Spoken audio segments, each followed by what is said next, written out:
Vocês não vão acreditar no que aconteceu comigo. Eu estava no jantar de aniversário da minha sogra, cercada por toda a família dela. Quando ela se levantou, me olhou diretamente nos olhos e disse bem alto para todos ouvirem: Camila, você nunca fará parte da nossa família. O silêncio foi ensurdecedor. 20 pessoas me encarando, meu marido paralisado, e eu ali, humilhada como nunca. Naquele momento, eu jurei que nunca mais pisaria naquela casa. Mas o destino tem um senso de humor muito peculiar. Porque alguns meses depois, essa mesma mulher que me desprezou publicamente estava na minha porta, de joelhos, chorando e implorando: Por favor, Camila, me deixe morar com você. E vocês querem saber o que eu fiz? Bem, essa história vai mostrar como às vezes a vida nos dá a oportunidade perfeita de escolher entre vingança e algo muito mais poderoso.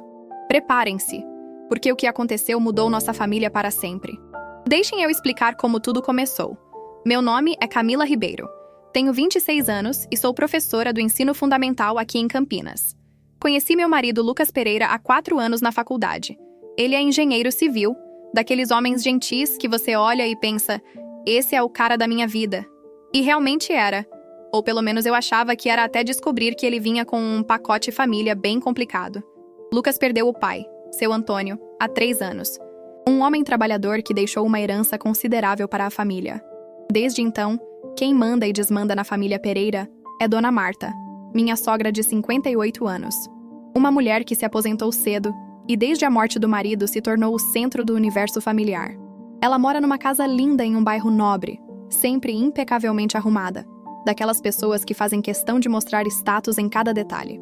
Tem também a Juliana, cunhada de 32 anos, administradora bem-sucedida, mas que sempre foi a filhinha da mamãe.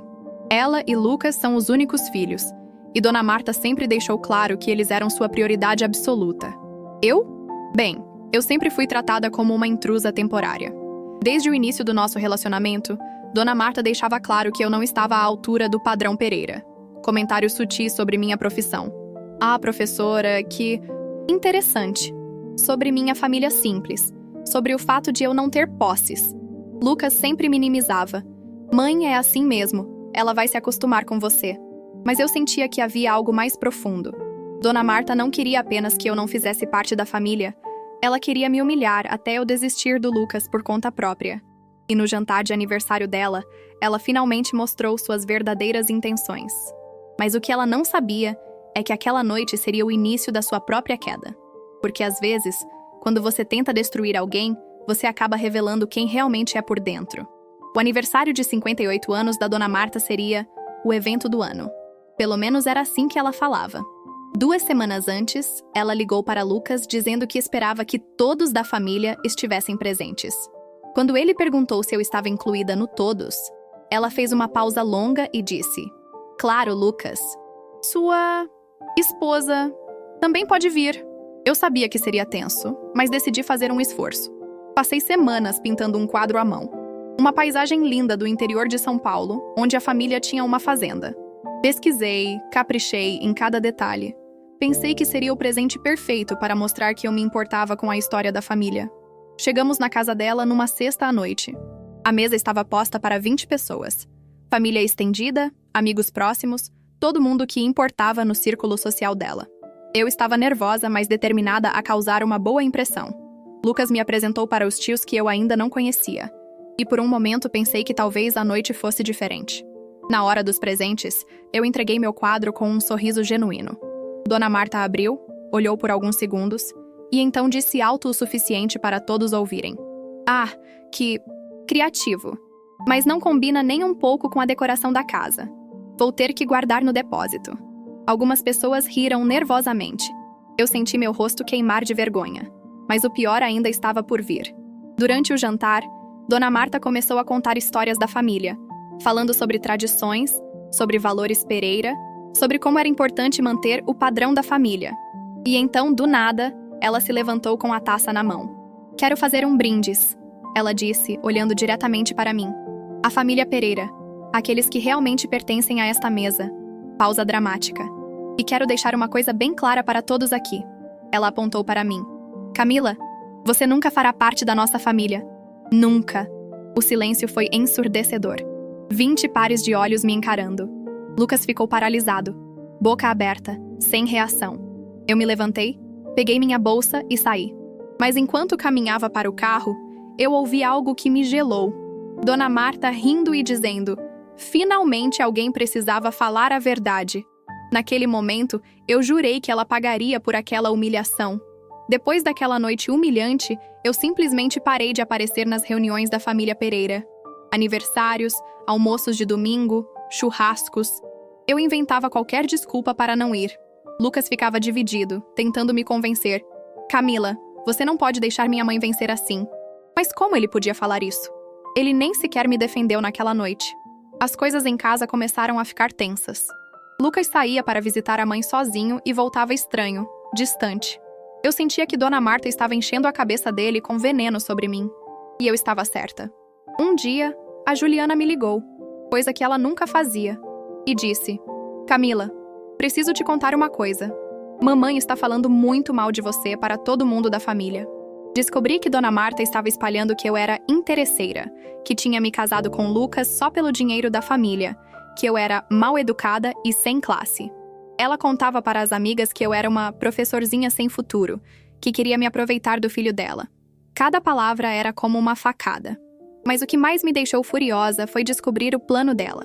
A vizinha da Dona Marta, Dona Helena, me contou tudo num encontro casual no supermercado. Camila, eu não aguentava mais ficar calada. A Marta está tentando apresentar o Lucas para a Stephanie, filha da Rosângela. Ela disse que vocês vão se separar logo e que o Lucas precisa de uma mulher do nível dele. Stephanie era filha de uma empresária rica, formada em administração numa faculdade particular caríssima. Dona Marta já tinha até organizado encontros casuais entre eles quando Lucas ia visitá-la. Meu próprio marido estava sendo manipulado para me trair, e ele nem percebia. O pior de tudo foi quando descobri que Dona Marta estava interceptando minhas ligações.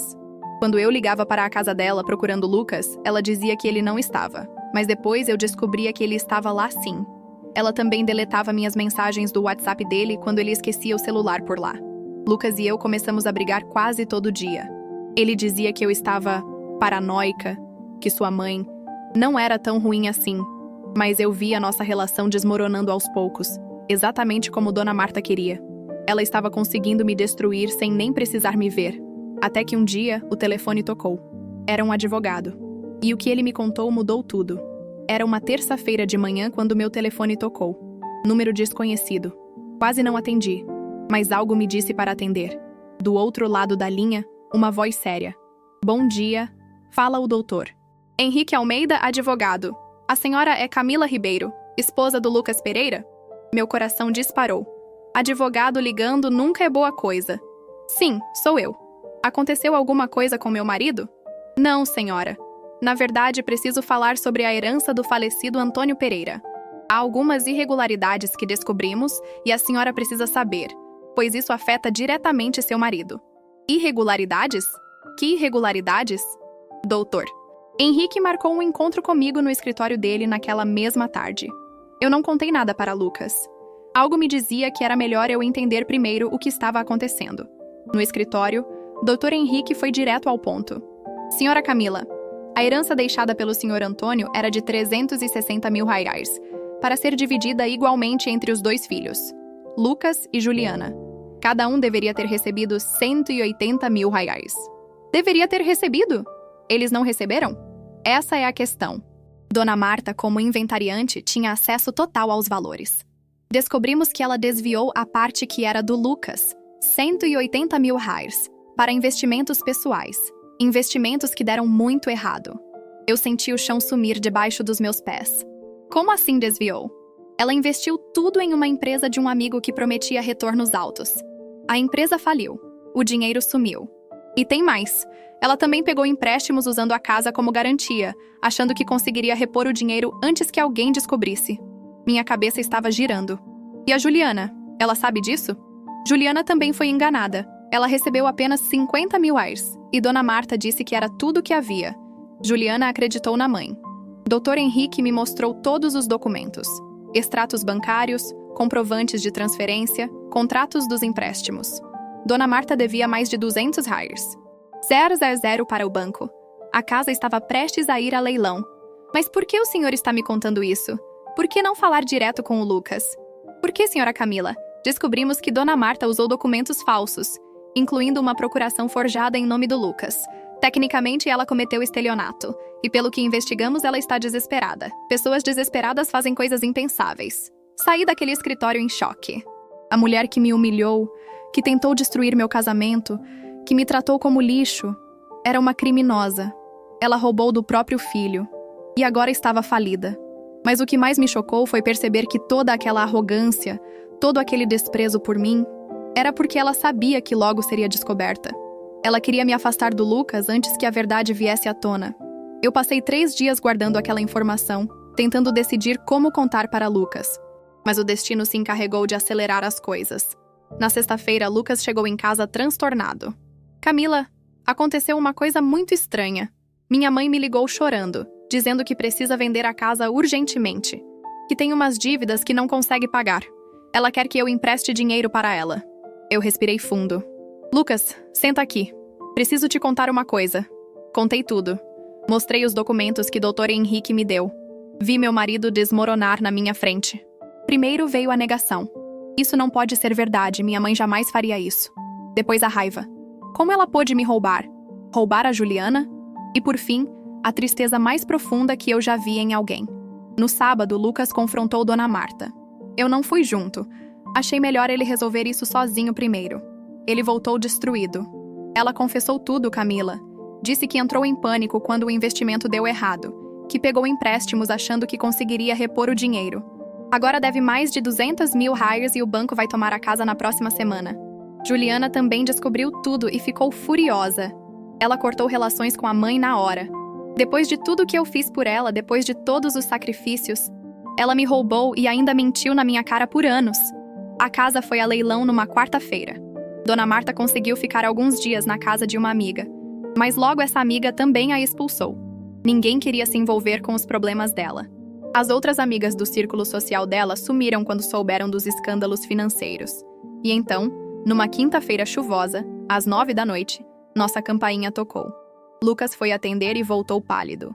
Camila, é minha mãe. Eu fui até a porta e quase não reconheci a mulher que estava ali. Dona Marta, sempre tão altiva e impecável, estava encharcada de chuva, com 2 malas velhas, os cabelos despenteados, sem maquiagem. Ela estava chorando. Camila, eu sei que não tenho o direito de estar aqui. Sei que você me odeia. Mas eu não tenho mais ninguém. Juliana não quer nem falar comigo. Não tenho onde ficar. Por favor. Ela caiu de joelhos na minha porta. Por favor, me deixe ficar aqui só alguns dias até eu me organizar. Lucas estava atrás de mim, claramente dividido. Mas a decisão era minha. Afinal, a casa estava no meu nome. Eu olhei para aquela mulher que me humilhou publicamente, que tentou destruir meu casamento, que roubou do próprio filho. E então eu sorri, porque finalmente havia chegado minha hora. Eu olhei para a Dona Marta ali, de joelhos na minha porta, e senti uma mistura de satisfação e poder que nunca havia experimentado. Lucas estava me olhando suplicante, claramente esperando que eu dissesse sim imediatamente. Mas eu não ia facilitar as coisas assim. Dona Marta, a senhora se lembra do que me disse no seu aniversário? Ela levantou os olhos vermelhos de tanto chorar. A senhora disse que eu nunca faria parte da família Pereira, na frente de 20 pessoas. Camila, eu estava errada. Eu peço perdão. Perdão? Eu ri. A senhora passou anos me humilhando, tentando separar meu casamento, espalhando mentiras sobre mim. E agora quer perdão porque precisa de um favor? Lucas tentou intervir. Camila, por favor. Não, Lucas. Deixa eu terminar. Olhei de volta para Dona Marta. Eu vou aceitar que a senhora more aqui, mas com as minhas condições. Os olhos dela se iluminaram com esperança. Qualquer coisa, Camila. Qualquer coisa. Primeira condição. A senhora vai pedir desculpas publicamente. Vai ligar para cada pessoa que estava naquele jantar e vai contar que me tratou mal, que estava errada e que eu sou uma boa esposa para seu filho. Ela assentiu desesperadamente. Segunda condição.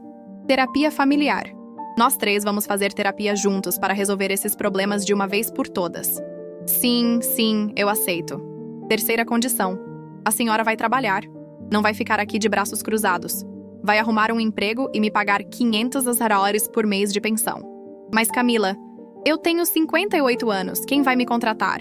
Esse é problema seu. A senhora teve coragem de roubar 180 mil reais. Vai ter coragem de trabalhar também. Lucas estava chocado com minha firmeza, mas eu não havia terminado. E a última condição... Eu peguei meu celular e mostrei a gravação. Eu gravei toda a conversa daquele jantar. Tenho a senhora me humilhando, tenho as risadas, tenho tudo. E o doutor Henrique me deu cópias de todos os documentos do estelionato que a senhora cometeu. O rosto dela ficou branco. Se a senhora quebrar qualquer uma dessas regras, se me desrespeitar uma única vez, eu vou direto na delegacia registrar um boletim de ocorrência. A senhora vai presa por estelionato. E eu vou postar essa gravação em todas as redes sociais para todo mundo ver quem a senhora realmente é. Dona Marta estava tremendo. Eu aceito tudo. Ótimo, pode entrar. Seu quarto é o de hóspedes. E Dona Marta? Ela me olhou. Bem-vinda à minha casa. Naquele momento, eu vi nos olhos dela algo que nunca pensei que veria. Respeito. E medo. 6 meses se passaram desde aquela noite chuvosa. E vocês não vão acreditar na transformação que aconteceu na nossa casa. Dona Marta cumpriu cada uma das condições que eu impus. E mais do que isso, ela se tornou uma pessoa completamente diferente. Ela conseguiu trabalho como cuidadora de idosos numa clínica particular. No início, reclamava que era humilhante para alguém da posição social dela. Mas quando eu lembrei das gravações e dos documentos, ela parou de reclamar rapidamente. Hoje, ela fala com orgulho do trabalho dela, de como se sente útil cuidando das pessoas. As terapias familiares foram reveladoras. Descobrimos que Dona Marta sempre teve medo de perder os filhos, e por isso tentava controlar tudo ao redor deles. A morte do marido intensificou essa necessidade de controle. Ela via qualquer pessoa que se aproximasse dos filhos como uma ameaça, mas também descobriu que, no fundo, ela me invejava. Camila, ela disse numa sessão, eu te invejava porque você conquistou meu filho sendo exatamente quem você é. Você não precisou fingir, não precisou de dinheiro, não precisou de status, e isso me fazia sentir que tudo que eu construí na vida não valia nada. Lucas finalmente entendeu como havia sido manipulado. Ele pediu perdão por não ter me defendido naquele jantar, por ter duvidado de mim quando eu falava sobre o comportamento da mãe dele. Camila, você foi mais forte que eu. Você soube lidar com uma situação que eu não tive coragem de enfrentar. O relacionamento entre Dona Marta e Juliana também se reconstruiu aos poucos. Juliana perdoou a mãe, mas deixou claro que a confiança teria que ser reconquistada dia após dia. E a mudança mais incrível? Dona Marta se tornou minha maior defensora. Quando alguém da família ou do círculo social dela faz algum comentário sobre mim, ela é a primeira a me defender. Camila é a melhor coisa que aconteceu para esta família, ela diz. Ela nos ensinou o que realmente importa. Ela paga religiosamente os 500 horrários de pensão, ajuda com a limpeza da casa, cozinha pratos deliciosos para nós. No mês passado, ela me deu um presente. Um quadro que ela mesma pintou, com uma frase que me emocionou. Para Camila, que me ensinou que família não é sobre sangue, é sobre amor e respeito. Vocês sabem o que eu aprendi com tudo isso? Que às vezes as pessoas precisam perder tudo para encontrar sua humanidade. Dona Marta precisou ficar sem dinheiro, sem casa, sem amigos, para descobrir quem ela realmente queria ser. Perdoar não significou esquecer. Significou dar uma segunda chance para alguém que realmente mudou. E hoje, quando olho para trás, percebo que aquela humilhação no jantar foi o melhor presente que ela poderia ter me dado, porque me mostrou minha própria força. Às vezes a melhor vingança não é destruir quem nos machucou. É dar a eles a oportunidade de se tornarem pessoas melhores. E quando eles conseguem, todos saem ganhando.